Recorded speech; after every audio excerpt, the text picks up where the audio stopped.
c'est une nouvelle qui fait vibrer la planète foot. Paul Pogba, libre comme l'air après son départ de la Juventus, fait trembler le marché des transferts.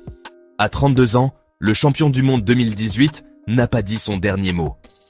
Alors que beaucoup le croyaient en fin de course, après une saison marquée par les blessures et la suspension, Pogba est bel et bien de retour sur le devant de la scène et il attire les regards.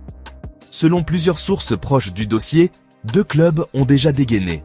L'AS Monaco, qui rêve d'un coup d'éclat pour renforcer son milieu de terrain, et Al Ittihad, en Arabie Saoudite, qui continue sa stratégie de recrutement XXL.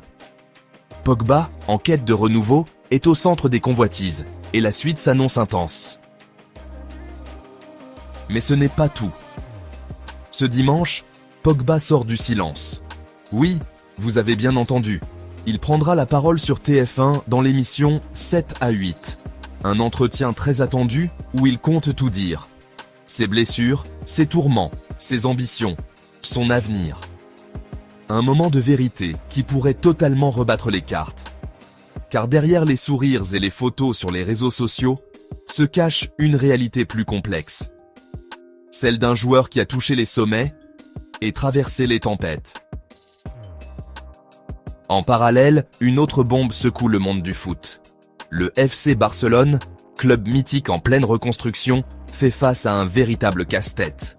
Johan Garcia est déjà arrivé pour protéger les cages, mais le dossier qui affole tout le monde, c'est celui de Nico Williams. Le jeune ailier espagnol, star montante de la Roja, est la priorité absolue du Barça. Problème, sa clause libératoire de 60 millions d'euros a payé cash sans délai. Et ça coince. Barcelone, empêtré dans ses soucis financiers, doit faire un choix cornélien, vendre l'un de ses cadres, ou faire une croix sur Nico. Ronald Araujo, pilier de la défense et élément clé dans les plans de Hansi Flick, est l'un des principaux candidats au départ. Sa clause tombera à 60 millions en juillet, une aubaine pour les géants européens, notamment en Italie. Autre option envisagée, se séparer de Fermín López, le jeune milieu déjà convoité en Angleterre et en Arabie. Pourtant, Flick veut absolument le garder. Les ventes d'autres joueurs comme Ansu Fati ou Christensen ne suffiraient pas à équilibrer les comptes. La direction va donc devoir trancher, et vite. Ce mercato est plus qu'un simple jeu de chaises musicales, c'est une guerre stratégique, où chaque décision peut façonner l'avenir d'un club ou relancer la carrière d'un joueur. Pogba va-t-il choisir l'Eldorado saoudien ou tenter un retour fracassant en Ligue 1 ? Et le Barça sacrifiera-t-il l'un de ses joyaux pour obtenir la pépite basque ?